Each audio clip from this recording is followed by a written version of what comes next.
Sebelum video ini dimulai, gue mau kasih tahu kalau konten ini full spoiler. Jadi gue sangat menyarankan untuk tonton video lengkapnya terlebih dahulu. Linknya ada di deskripsi. Dan jika kalian udah nonton video lengkapnya lalu ingin mengstay wak-wakan bersama para Zapnger, maka ayo kita mulai. Di mana titik tidak masuk akalnya? Di mana titik tidak masuk akalnya? Aksara film passwordnya. Lukisan. Hai guys, oke, sesuai requestan dari dua begunal ini, maka gue akan merangkum sebuah jasa yang satu-satunya tak mengalami kegacoran parah di film ini. Ya, bisa disebut suksesnya kekuatan privilege lah ya. Tapi sebelum kita mulai, mari kita absen dulu untuk 10 orang begunal gandul yang pertama komen di video sebelumnya. Ada Chopper, Harunas, Bum Bum, Rekti Z, Flank Dutchman, Maikokoro, Kios, Saburoto, Zakia, dan juga Bonel. Wah, salut gue. Kuota lu kenceng amat ya, bisa gercep gini. Oke, tanpa berbacot ria lagi, mari kita gaskan.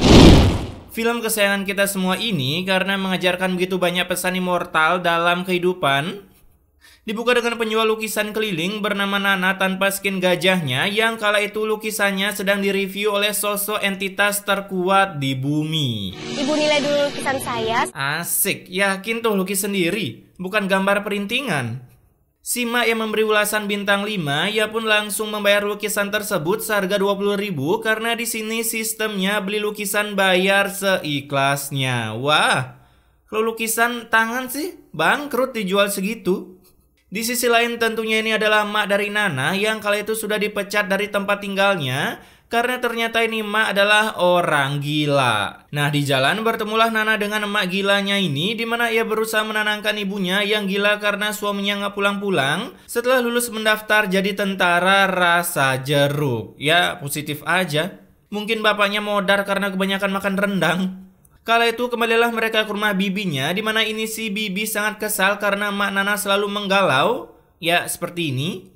Namun karena ini si Nana mengancam akan melaporkan ke Pak RT atas pengakian emaknya, bibinya pun harus mau menerima emaknya kembali. Aduh, udah berapa kali coba ini rumah dipakai syuting, isinya kaum begundal semua. Ketika di dalam, ibunya pun memberi Nana misi ranking SS Plus dengan mencari ayahnya, tapi gimana aku bisa cari bapak? Kalau aku aja nggak tahu gimana wajah bapak. nah, itulah kenapa disebut misi ranking SS Plus. Nyari orang tua tapi tanpa tahu wajahnya, dikira dukun kali ya. Tapi supaya ini mak nggak kesurupan lagi, si Nana pun terpaksa mengiyakan permintaan maknya. Walau aslinya si Nana nggak begitu peduli dengan sosok ayah yang tega meninggalkan anak-anaknya sedari kecil. Asik. Ya iyalah, ngapain peduli sama orang yang nggak peduli sama kita cuy. Nah, saat mau balik kerja, si begunal bibinya yang sangat mengpingkan ini seping. Ia pun dengan paksaan langsung menarik tangan Nana untuk ditransfer ke rumah seorang minion ini yang katanya kebetulan butuh pembantu. Gila, orang susah bisa-bisanya make heels. Ini ada uang 500.000 untuk komisi kamu. Buset dah, cuma nyariin pembantu doang dapat komisi 500.000. Mending jadi affiliate pembantu dong daripada affiliate tok-tok. Di hari itu juga si Nana pun langsung bekerja sebagai builder rumah tangga yang padahal ia sendiri tak memiliki banyak energi kehidupan untuk menyikat habis pekerjaan rumah tangga. Tapi karena Nana mengira bekerja sebagai pembantu rumah tangga selama 5 tahun bisa naik jabatan menjadi majikan, goblok emang. Ia pun dengan terpaksa melakukan pekerjaannya ini walaupun jantungnya sempat terkelepek-kelepekan akibat tak tahan menahan bau sempak majikannya di kamar mandi. Beruntung majikannya pun datang menolong Nana, dan karena kejadian ini Nana pun terpaksa dikit dari sana secara baik-baik. Tumben kali ya. Akibat ini minion memang butuh pembantu yang cekatan, tahan banting, dan juga tahan akan bau sempak yang spektakuler miliknya. Nah, besoknya si Nana pun akhirnya balik bekerja dengan menggunakan sepeda peninggalan kakeknya saat Jepang melakukan open war di tanah Battleland of Dawn ini. Lah, galeri Dewangga? Dewangga nggak jadi beli truk malah buka galeri. Kala itu Dewangga pun keluar sambil melihat Nana menggayuh sepeda turbonya yang membuatnya sedikit iri karena Nana memiliki sepeda berspek limited edition. Kemudian saat sedang menawari lukisan, datanglah seorang lelaki kardus yang pura-pura mau beli lukisan. Mau beli lukisan aku, Bang? Sarah, kamu tuh kenapa sih? Gak mau nikah aja sama aku? Asik, bisa lu bang. Kayak kaya aja. Ingat guys, pesan immortal gue di konten kemarin. Kemarin ceweknya yang barbar, sekarang malah cowoknya kesaknian. Setelah Tinana berusaha dikelepek-kelepekan oleh begundal ini, ia pun melanjutkan perjalanannya hingga berhasil ketemu seorang pelanggan Minion yang sangat ingin palanya gue tempeleng. Karena saya mau beli lukisan kamu semuanya. sok sultan kali. Tapi saya bisa bayar seikhlasnya kan? Boleh, Pak. Bayar seikhlasnya 10.000. Tapi nggak bisa dibilang salah juga sih, apalagi dibenarkan. Makanya besok-besok kalau udah tahu hidup susah nggak usah sok-sok jual seikhlasnya lah. Jangan, Pak. Gabut bener dah nih begundal. Selesai mengunboxing lukisan Nana, Minion ini pun datang ke begundal yang pernah nembak Nana, ya sebut saja Beno, dimana ternyata ini Minion adalah suruhan Beno akibat ia telah sakit hati ditolak oleh Nana. Amit-amit dah ketemu orang kayak gini. Cinta ditolak, beku gedik bertindak. Nah, malam harinya Nana pun kembali melukis. Buset dah, kayaknya bagusan gambaran adek gua dah. Dimana ia berniat merestok segala lukisan yang telah hancur sambil ditemani oleh bacotan bibinya, seperti kaum netizen barbar di negeri Wakanda ini. Kamu gak akan bisa jadi pelukis terkenal. Semua itu bakal sia-sia. Yap, betul. Kalau di dunia nyata, kalau di sini mah nggak berlaku. Lu jualan kentut pengusir kecoa aja selama 1 tahun udah pasti jadi sultan. Apalagi jualan lukisan. Setelah diganggu oleh bacotan bibinya, kini Nana yang sedang tidur ia pun kembali diganggu oleh emaknya yang tiba-tiba kesurupan kodamnya karena ia tiba-tiba melockoutkan diri dari rumah untuk mencari suaminya, hingga si Nana yang berniat mengejar emaknya, jantungnya pun tiba-tiba terkelepek-kelepekan seperti sedang melihat Jimin ada di depan mata. Sementara si mak yang lari, ia pun hampir merusak hubungan rumah tangga seseorang dan hampir viral di medsos akibat kegilaannya. Apaan sih? Orang lagi jalan berdua romantis, malah tiba-tiba ada ginian yang datang. Auto perang dunia kedua sampai di rumah. Beruntung datanglah si Nana yang mencoba menenangkan ibunya tanpa mengatakan sekalian kandang 50k.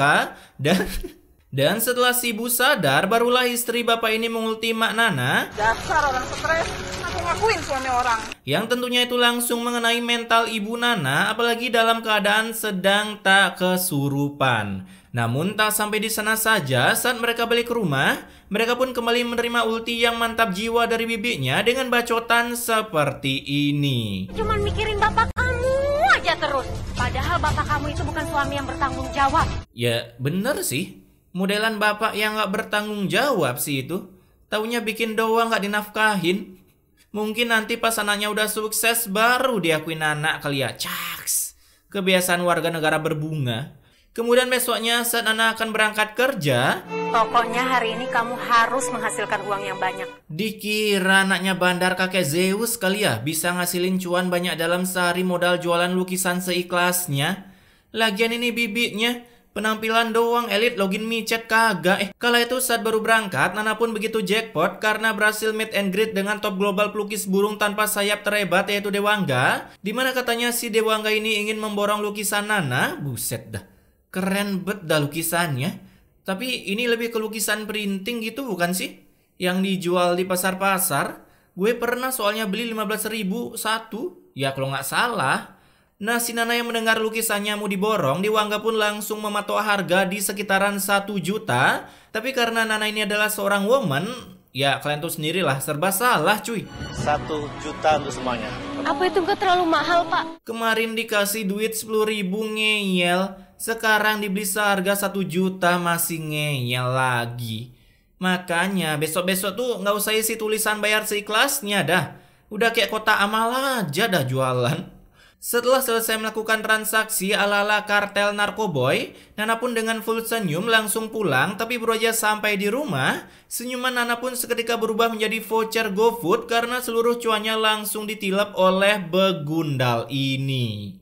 Skillnya udah memadai sih buat nilep uang rakyat. Tinggal gabung squadnya aja. Di sisi lain ada Beno yang sedang berusaha move on keluar dari benih-benih kesaknian melihat Nana. Lalu kebetulan ia pun bertemu dengan bibi Nana. Mau kemana, Bi? Kepo banget sih kamu. Cih, udah login ya. Dimana seketika Beno pun langsung berusaha menghasut bibi Nana agar Beno bisa mendapatkan hati Nana dengan imbalan berupa cuan-cuan setara dengan harga seluruh saham Indosat yang telah dijual. Ngelihat ini gue jadi nggak yakin Nana bisa ngambar. Alhasil akibat diiming-imingi cuan yang begitu banyak, si Gunal ini pun langsung memulai rencananya dengan... Aduh. Kenapa bibi ngerusakin semuanya? Mendingan kamu nikah aja tuh sana sama Beno. Geblek bener. Maksanya langsung barbar. Baikin dulu lah biar luluh baru ngomong suruh nikah. Gitu kan gampang. Beno itu orang kaya, Sarah. Gue kok salfok sama bebeknya. Ini ngelukis apa coret-coret cuy? Nah, si Nana yang menolak menikah, bibinya pun kembali menemui Beno untuk merencanakan sebuah rencana yang jauh lebih mantap jiwa. Dilihat-lihat Beno lebih cocok sama bibinya sih. Dan bibinya pun langsung membisikkan sebuah ide dengan kondisi mic dimatikan. Sini aku bisikin. Yang bahkan kameramen pun tak tahu rencana apa yang akan dibuat oleh begundal ini. Dimana ternyata rencananya berupa pengekian emak Nana dari rumah lalu ditransfer ke rumah Beno. Sehingga saat Nana mencari emaknya, datanglah Beno yang mengancam akan melakukan pendeletan emaknya jika Nana menolak menikah dengannya. Kalau misalkan kamu masih mau bertemu dengan ibu kamu harus menikah. Ada ya cowok kayak gini, lebih ngeri daripada konten kemarin sih ini. Dan si Nana yang tak ada pilihan lain, Aku mau nikah sama kamu. ya wajar aja. Mungkin ini di zaman batu kali ya, belum terbentuknya polisi. Tapi beroja menuju markas Beno, si Mak yang kembali kerasukan Sigit Rendang, ia pun langsung mengamuk-ngamuk hingga berhasil melarikan diri dari sana. Namun saat di jalan, Mak Nana pun harus mengalami penggedikan dengan sebuah beton dan terjadilah sebuah plot twist yang sangat membagongkan. Gila sih ini, susah ketebak ceritanya. Ternyata aku menabrak istriku sendiri. Tolong! Dewangga ternyata bapak Nana dong. Bisa-bisanya mereka satu kampung tapi nggak pernah ketemu. Nah, ketika ditransfer ke rumah sakit, Dewangga yang banyak uang ini, ia pun mampu merubah sifat dokter kematian yang biasa mengatakan saya sudah berusaha semaksimal mungkin menjadi Kondisi istri bapak itu tidak ada perlu dikhawatirkan, Pak. lu punya duit, lu punya kuasa. Sehingga istrinya pun gagal terbenetkan. Aneh ya, ini Dewangga perasaan baik deh orangnya. Terus rumahnya juga nggak jauh dari rumah Nana. Tapi kok malah bisa menghilang seperti janji-janji manis pemerintah ya, asik. Lalu kita pun dibawa flashback 17 tahun sebelum berflikernya Dewangga ke suatu tempat. Buset dah, 17 tahun tapi penampilan emaknya sama si bapak nggak ada bedanya. Di sini Dewangga pun memilih pergi meninggalkan istrinya untuk mengejar cita-citanya sebagai pelukis burung tanpa sayap dan berjanji akan balik menemui istrinya saat ia sudah sukses. Ya ilah, kalau mau sukses dulu kenapa nikah, kocak. Namun setelah 1 abad, Dewangga yang sudah membeli mobil Spe Intel versi premiumnya, ya karena bukan Avanza, ia pun sudah mendapati rumah lamanya dihuni oleh seorang minion level 1 yang bahkan tak tahu di mana keberadaan istrinya. Nah, setelah ini Mak berhasil menang tarik tambang nyawa dengan malaikat kematian, ia pun akhirnya sadar dan berhasil sembuh dari penyakit ODGJ level newbie-nya, tapi... Maafin aku ya. Gak bisa maafin kamu. Aduh, tadi nyariin suaminya, udah ketemu malah nggak dimaafin.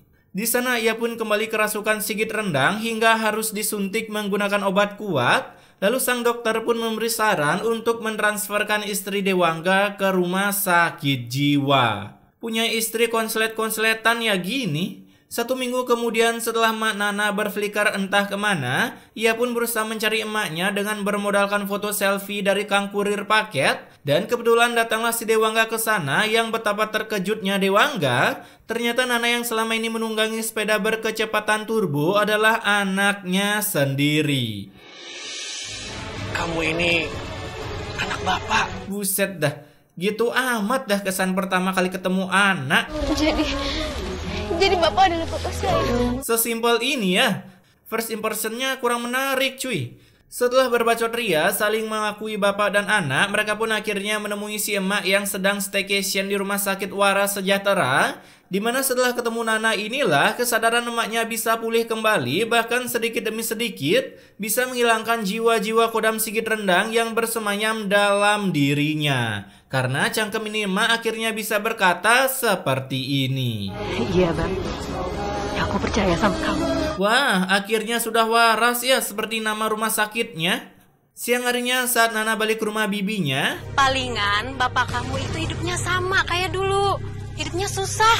walah, belum tahu aja mobil Intel punya Dewangga kelas premium cuy. Nah, saat Nana sudah minggat dari rumah begundal bibinya, ia pun begitu terbagongkan melihat rumah sultan milik bapaknya. Bahkan mulai sekarang si Nana tak perlu lagi berjualan menggunakan sepeda ontel, karena jika ingin apa-apa dengan menggunakan skill kaki yang menendang pintu, maka segala keinginan Nana langsung terpenuhi. Singkat cerita, setelah 3 bulan staycation di rumah waras, akhirnya si emak pun bisa diwisudakan lalu kembali hidup bersama Dewangga dan Nana. Sementara di sisi lain ada seorang preman yang datang ke rumah begundal bibi Nana. Buset. Antum dari Frendavan kah? Yang dimana maksud kedatangan preman ini untuk menagih hutang ke si bibi, namun karena ini bibi adalah top global pengangguran kelas internasional, ia pun terpaksa harus menggunakan ulti zilongnya untuk menghindari si Pragos musuh Krishna. Berhenti! Saya nggak akan berhenti mengejar kamu. Angkelmu tuh udah pindah ke warga negaraan ya. Hingga ia pun berhasil bersembunyi dengan menggunakan pasif Natalia.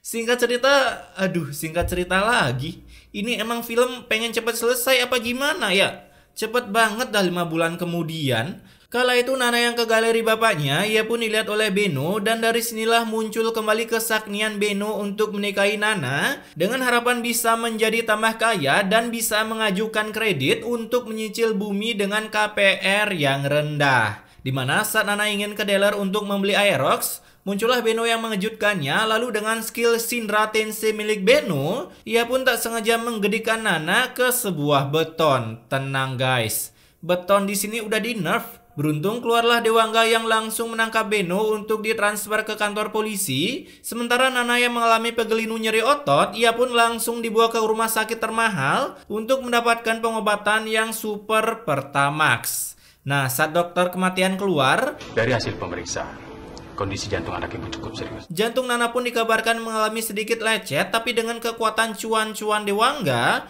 tentunya jantung lecet pun bisa diperbaiki. Bahkan jika perlu, Dewangga tak segan-segan membeli jantung yang masih fresh untuk anaknya. Kemudian setelah 3 minggu staycation sambil menyedot selang impus, akhirnya Nana pun sudah bangkit dari mati surinya dan siap terjun ke dunia seni untuk meneruskan gelar bapaknya sebagai top global pelukis burung tanpa sayap. Jadi ini adalah salah satu hasil karya lukisan saya, Bu. Bohong tuh Bu, bohong. Lukisan Nana lo yang gini. Sejak kapan Nana bisa ngelukis kayak gitu? Ngecit kali ya. Di sisi lain ada bibi Nana yang sedang mengcosplay menjadi anak jalanan dengan equipment besi dan karung. Ada pemulung make dress ya? Itu pemulung apa baru bangun? Wih, dikondisikan dong, botolnya bersih amat ya. Tiada satu tersembunyi. Nih lagi, mau cosplay jadi pemulung tapi eyelash masih nempel di mata. Buat makan aja aku harus memulung kayak gini. Bohong, itu buktinya bisa eyelash sama ngecat rambut loh. Nah, saat si bibi sedang keliling dunia mencari botol plastik, ia pun tak sengaja bertemu dengan Nana yang sudah menjadi sultan. Dan akibat ini Nana memiliki spek hati bintang 5. Tentunya ia tak tega melihat bibinya harus mengcosplay menjadi gembel yang mengglowingkan. Sehingga daripada setengah-setengah menjadi gembel, lebih mending bibinya ikut dengan Nana saja untuk hidup menjadi sultan. Bapak setuju kalau Binti ini tinggal sama kita. Bilang aja Sakning lihat bibinya. Dan film ini pun ditutup dengan si bibi yang sujud syukur karena telah diterima di keluarga sultan. Nana, info pembukaan member kakaknya dong. Oke, pesan immortalnya di sini, janganlah pernah menjual sesuatu dengan harga seikhlasnya, karena itu akan membuat orang segan untuk membayar apa yang kalian jual. Ya iyalah, kerja susah-susah nyari duit, ngabisinnya aja makin mikir mau dibayar berapa buat jasa kalian. Oh iya, ini satu-satunya film Pintu Berkah yang usaha anaknya nggak sukses cuy. Gue baru ngeh, dia sukses karena orang tuanya bukan kekuatan diri sendiri. Alah, lemah Nana. Tumben nih film langka bener dah.